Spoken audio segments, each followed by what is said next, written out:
Today, I want to talk about something that I'm currently working on and working with. God is doing some wonderful things in teaching me things through the challenges that I face.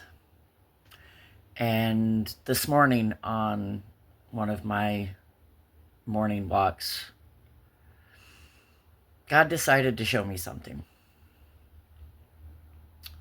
And He decided to show me in a different way of helping me deal with some of the emotional struggles that I'm going through. And I'm not going to quote any scriptures. I thought about doing it, but it would take too long. And to me, dry reading scripture, good in some points, but sometimes to have a generalized overview of what's going on is a little bit more easier to hear, a little bit more easier to understand. So I want to look at Joshua. Joshua was Moses' assistant, especially through the Exodus and getting Israel, settled in after being removed from Egypt. And Joshua, along with Caleb and other leaders of the 12 tribes of Israel, were sent to go spy on the promised land, were sent to go take a look. And it was God's way of saying, this is what I told you is there. Go look so that you can see everything that I've told you is true. It's a land flowing of milk and honey. And so these spies went out and found it just as God said it was, a land of plenty, a land of good fruit. They even brought a vine of grapes back that took several people to carry. And it was a land of plenty, which is everything God had promised. And then they noticed the people that were there, the cities that were there, fortified, huge. They even found giants living in the land. And that was also God's way of showing them, yes, there is opposition, but I just delivered you out of Egypt. I've got your back. I promised this land of plenty to give to you. You've seen that part of everything that I have said is true, and you've seen me do everything. Therefore, taking care of these giants, taking care of these cities, I have got you. The battle is mine. Walk forward and you will have victory. So when the spies came back, they reported everything as God says it was. Joshua and Caleb were like, yes, let's go. Let's do this.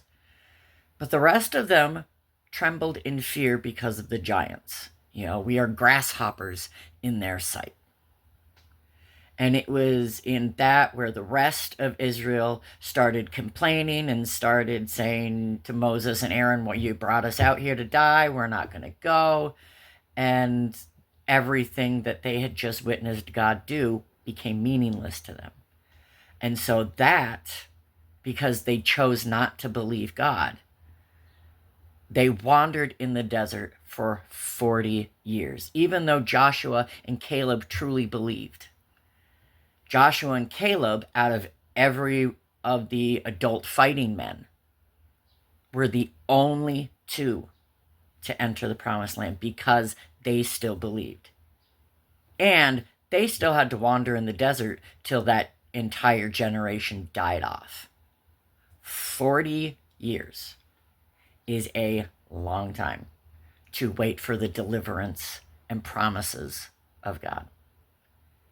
And that 40 years, you can tell, does something in Joshua.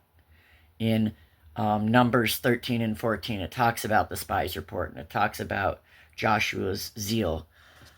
But then if you jump to the first chapter of Joshua,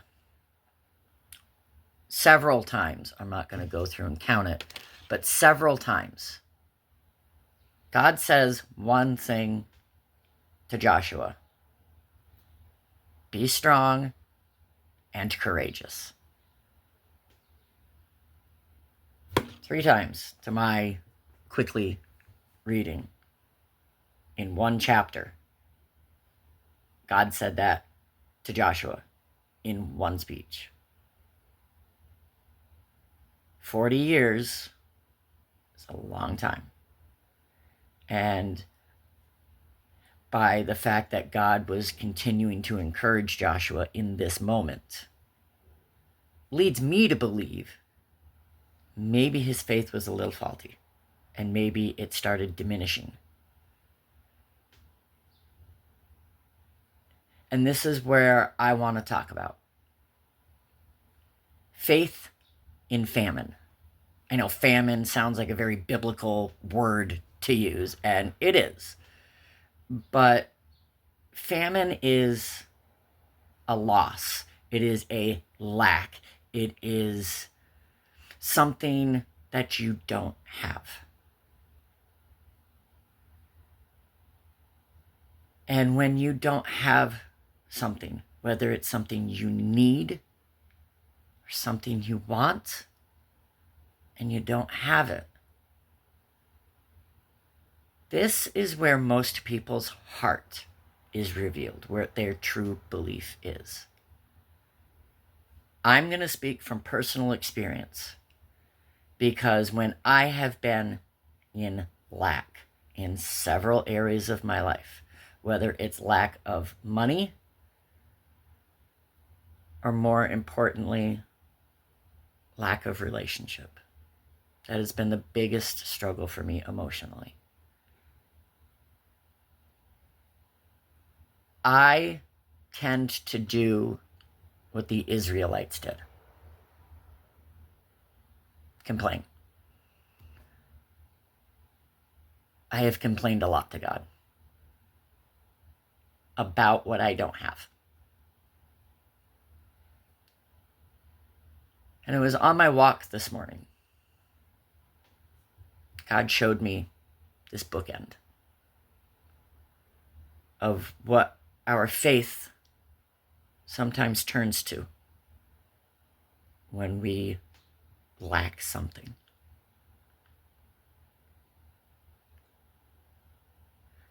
God gives famine for a reason. We don't necessarily understand it. It's there for a reason. Joseph in Genesis interpreted Pharaoh's dream, which said you are going to have 7 years of plenty and then 7 years of famine. It's what you do when you have plenty that helps you prepare for a famine. And Joseph understood that. He basically told the Pharaoh, you need to start building barns upon barns upon barns, and all of the surplus that you get, you need to store, you need to house, you need to ration, because when there's 7 years of famine, everyone can still eat, everyone will still survive, but you need to do it, very carefully and respectfully, so that you don't eat like a king for a week and then starve the rest of the 6 years. But the famine happened for a reason.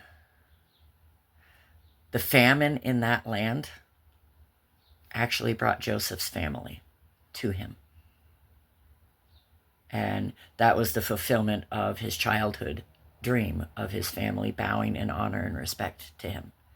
And because Joseph became prime minister of Egypt, they came and respected his position, even though at first his brothers didn't realize it was him, until all was revealed and everything at the end. That famine is what caused that reunion. And Joseph even said in the end of Genesis, what you meant to do to hurt me, God meant for good, because it placed Joseph in the right places at the right time to prepare for 7 years of plenty to support everybody during 7 years of famine.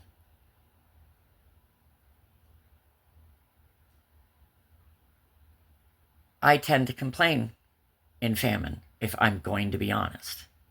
I don't like being without.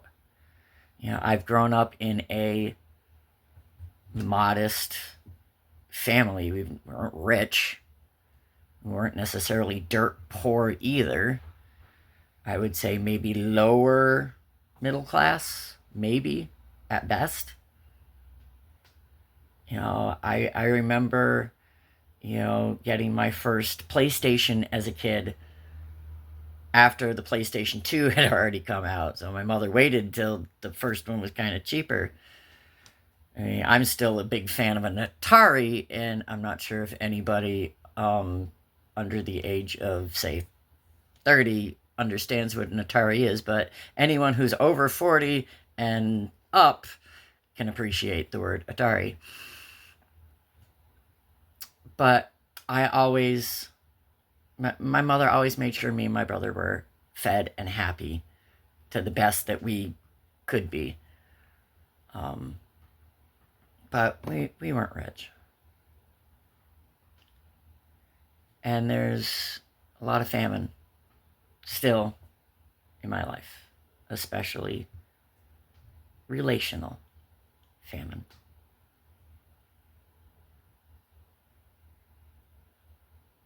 God always wants to reveal something about yourself to you.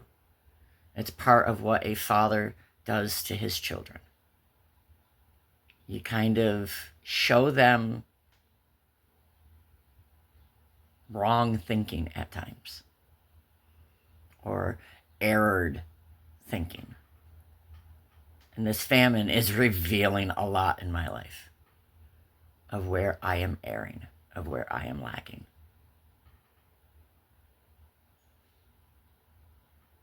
And famine isn't fun. Having a lack, having a loss hurts. And as we can see in Joshua, his faith may have been shaken a little bit over 40 years of essentially famine, of not being in the promised land, of not being in the land of plenty, of eating quail and manna every day for 40 years. Even though that in itself is a miracle that God provided for them in a desert, still fed them. It wasn't the best food in the world. And I'm sure he wanted to be in that land of plenty that he saw, yearned for it, but still wondered when God was going to deliver him. And that's the other part about famine. It reveals where your faith really is. Mine lacks in that ability because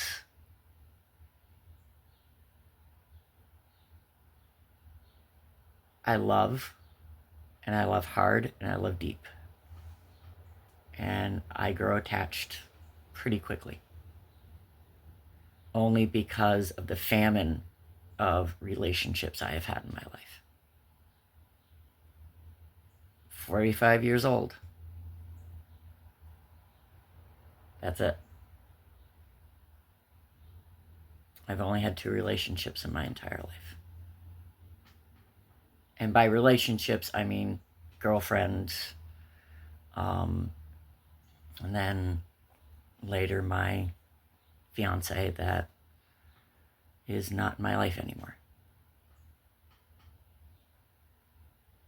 God is doing some interesting things in this famine, showing me how emotionally unstable I can be. And if I am emotionally unstable in famine, if I'm in a relationship and we go through struggles, that emotional dysregulation can be very detrimental to any relationship. So in this famine of my life, God is showing me these weaknesses. God says, my strength is revealed in your weakness.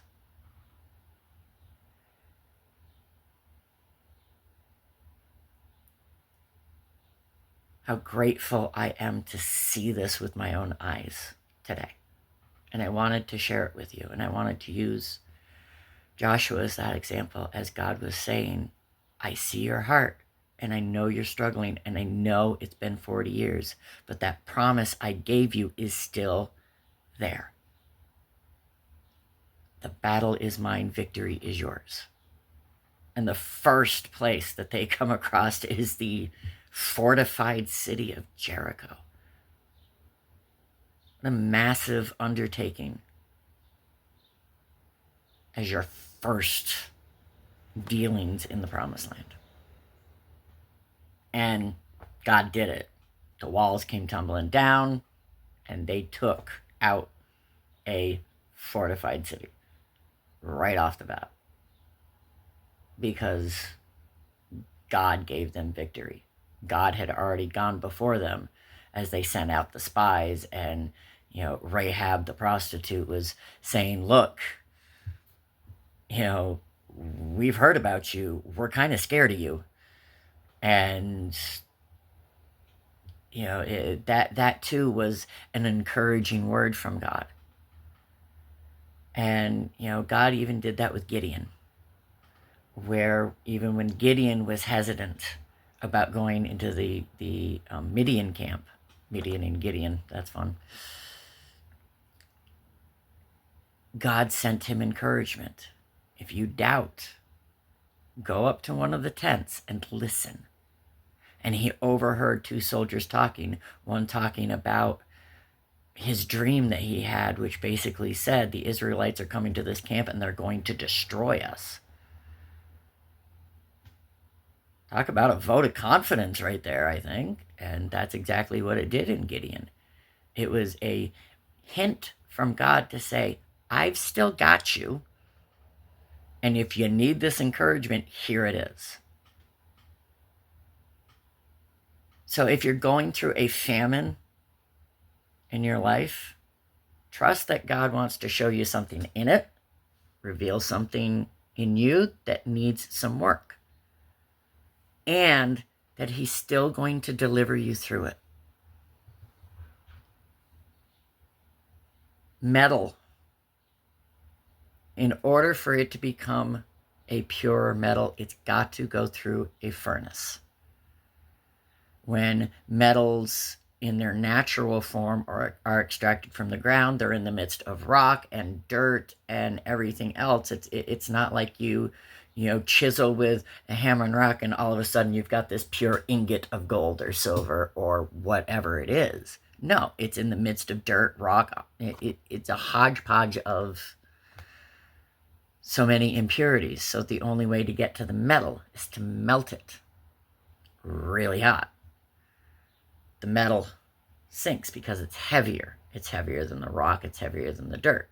And that stuff on the top is called dross. So when everything is melted, everything is liquid, you scrape off the dross, leaving that pure metal. Now this metal still isn't 100% pure. It still has some impurities. And so in order for that metal to get even more purified, goes into another furnace that's hotter.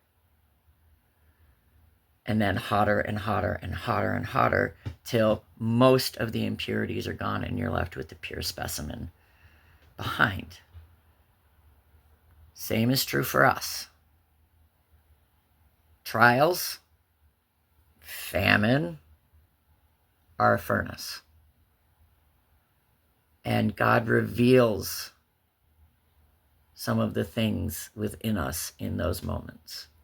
Just as he's revealing in this relational famine that I need to be more emotionally stable and more secure in my trust and faith in him, that he knows my desires, he knows what I want, and even though I don't have He's still going to deliver it, but it's going to be in his timing. And that's another thing he's working with me on, is doing things in his timing.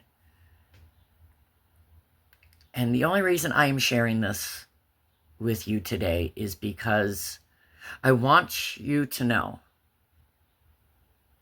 I'm not perfect. And that the things that God shows me, especially in some of the sermons that I've done, it sounds like I've got it all together. I don't. And to prove to you that I don't have it all together, I am really going to bear everything right now. And I'm going to move the camera just a little bit so you can actually see that my couch is loaded with papers and stuff that I have to go through. And even over here, another pile of papers that I have to go through. And that closet probably needs organizing too. Clothes all over the bed. I don't have it all together because I'm human. And that's where God's grace is wonderful, to where he doesn't give up on us even when we're not perfect. And he can still reveal his wisdom in the midst of our struggles so that we can become more in the image of Christ, more rooted in trust and faith in him, that we continue to grow every single day. This is a growing pain for me. And I'm grateful that God has used this story with Joshua to reveal to me that I'm not the only one who struggles like this. And I did that to show you that you're not the only one struggling here either. That hopefully we can all grow in this and through this together. And so I'm gonna leave this with one final thought. Paul, in Philippians chapter 4, Paul says, I have learned to live with much, and I've learned to live with almost nothing. I can do all things through Christ who is my strength. It's very easy to praise and worship when you have plenty. It's a bigger challenge to still praise and worship when you have nothing.